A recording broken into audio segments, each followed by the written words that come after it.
Hey everyone, my name is Jason and welcome to the Abyss Garage.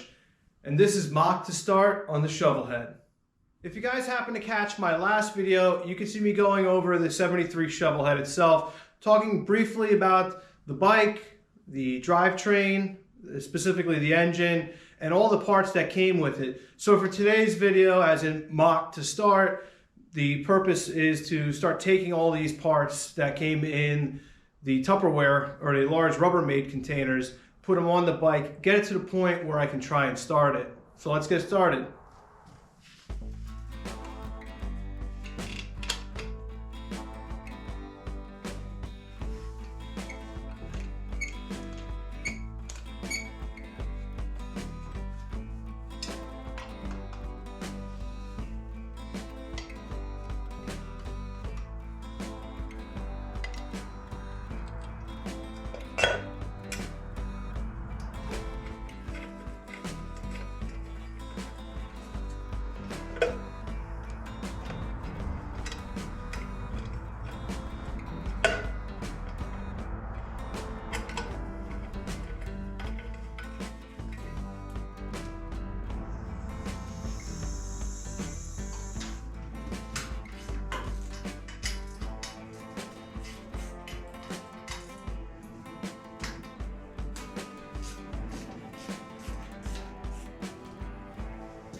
So ran into my first little problem, which isn't a big deal, but since I plan on running this bike as a kick only, if I can get that off, running kick only, once you put the sprocket on, like so. Now this bike came with two of these, I think they call them speed nut or super nuts, and they go on like so, and then they get tightened up. But this is much thicker than a stock nut, which I don't have, and I have to go get one. And when you go to put this brace on, what ends up happening is it pushes out and not allow you to to sit flush. So either I've seen you can space these out, which I really don't want to do, or I got lucky and I was making notes of hardware that I need using a chaser set to figure out the thread pitch. And I was looking through the Tupperware and I ended up finding this, which again, just looking, so inner primary mounting kit with the studs that I need and the hardware. So this is going to save me a trip to the store and also some money. So I'll go ahead, get these studs in, at least get this on securely, and then I can go to the next step.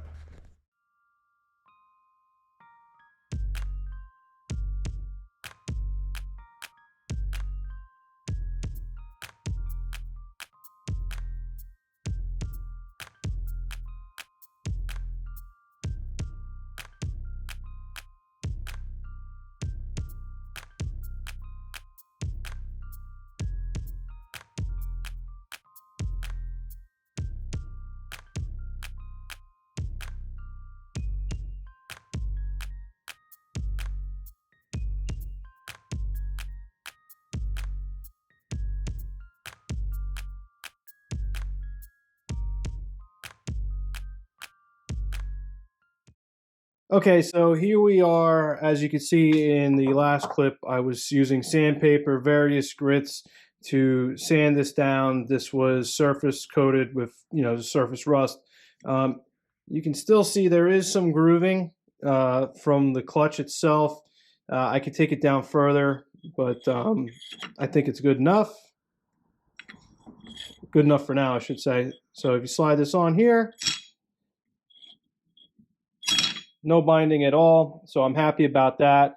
One of these was bent a little bit, so I just had to use a mallet and force it back in, but this is working smoothly, so we should be good to go as far as this goes, and we can keep moving along. Went ahead and got the proper sprocket nut and the lock washer or lock tab for that. So this is installed now, and I don't have to worry about any binding issues. Clearance is good. Went ahead and got this hub on with the nut itself, got that securely tightened, Woodruff key in there as well. Actually ended up getting a regular Woodruff key from the hardware store and just grinding that down and filing it smooth enough so it fits in there properly. And so that's good. So now the next thing is, now this is all new to me, but the older original style had these half bearings that would go on here, and that would give the support needed for this. Don't have the half bearings, and honestly, just researching, they're kind of trash.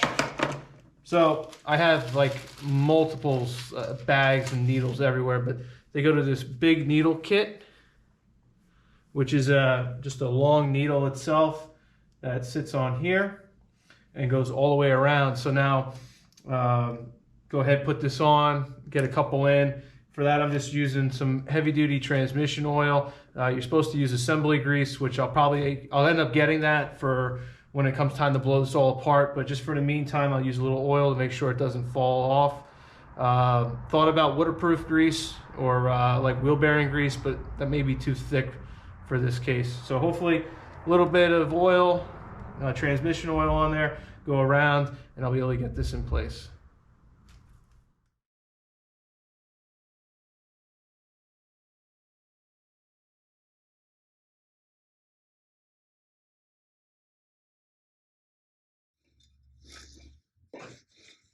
All right, so just like that, I got all the needles in, and that is spinning pretty good. I'm happy with that. All right, so now next thing is to go ahead, and this is a aftermarket retaining plate that's clearly been used. Has 3 different settings on it, and each one of these fingers that has the threads on the end, there's a groove at the bottom. Normally on a stock style, you can see in photos that it has like a small tapered spring that goes on. In this case, this retaining plate goes on, and then simple C-clips, or snap rings, I should say, go in place of that, and then allow a certain amount of free play in and out on this basket.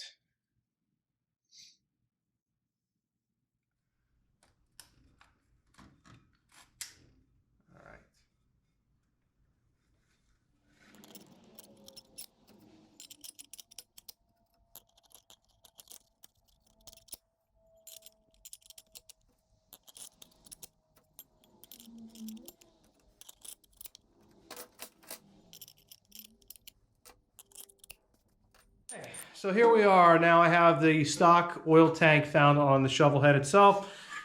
Real common guy. I don't know if it's hard to see here. Let's see if I can get the light in there. There you go. So what I did is put that down. So I went ahead and ran this through the parts washer tank probably about 3 or 4 times.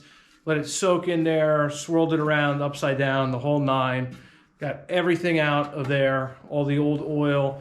And then I went and used probably about 3 cans of brake cleaner, sprayed brake cleaner throughout. Did the same process to wipe out any of the old parts washer solvent that's obviously dirty from being used for many other things. So I want to make sure this tank is as clean as possible for when I go ahead and try and start this. Went to my local shop, picked up a oil filter insert, a new one. It's like a $12 part.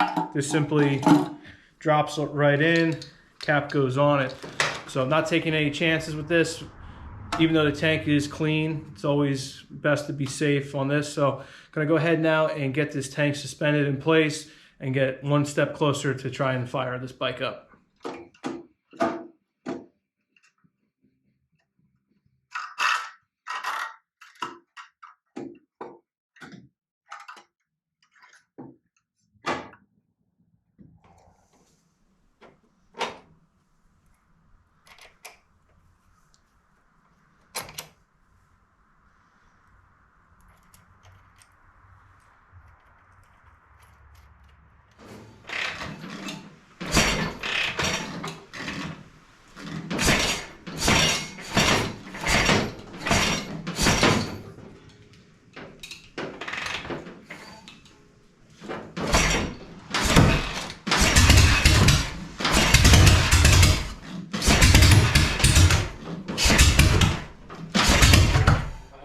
Almost fully retarded.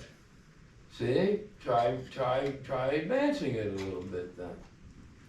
A little or a lot? A little. I probably moved it 1/8 of an inch? No, yeah, probably. That's probably a good amount. Because that should give you, if it starts easier or wants to run a little longer, that tells you you're going in the right direction. So Well, I if did. 1 1/8, I'm now I at did. 4. I did. In comparison to where we were. Yes. We went big steps.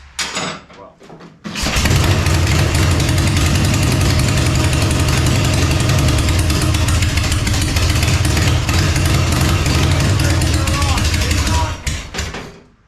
For a minute. I couldn't hear you.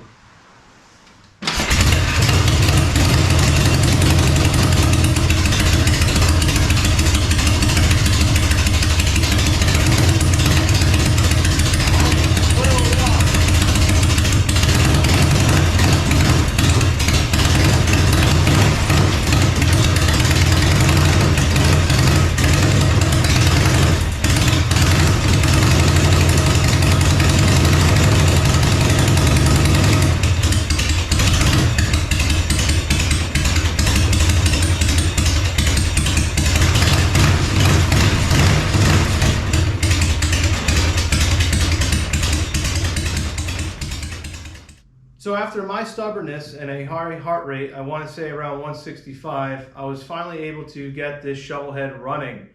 Now, what ended up being the main culprit as to why it took so long for me to get this bike to run, the timing was too far retarded. So I ended up having to finally saying to myself, hey, it's not going to run. I have another issue, and was able to advance the timing and noticed a difference. It wanted to actually start.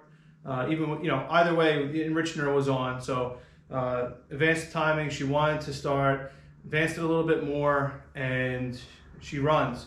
Point gap is set at 18 thousandths, which is from reading online where you want to have these set at. It's like a good solid number. So with that being said, now that I know that this bike runs and I can just manually shift the transmission through the gears without it running, obviously, I know it shifts and I can always inspect it. But the next step is to go ahead and figure out what hardtail I'm going to put on this bike. There are a few different manufacturers out there. So I'm going to have to do my own research, see exactly what I want to use as far as a hardtail kit goes, and take that next step. So if you guys like this stuff, please let me know. Like, subscribe, ring the bell for notifications, comment down below. I'd love to hear from you guys. Have you guys built a chopper or in the process of building a chopper? Have you guys built a chopper? Would love to hear about it. And in the meantime, guys, take care, and I'll see you in the next video.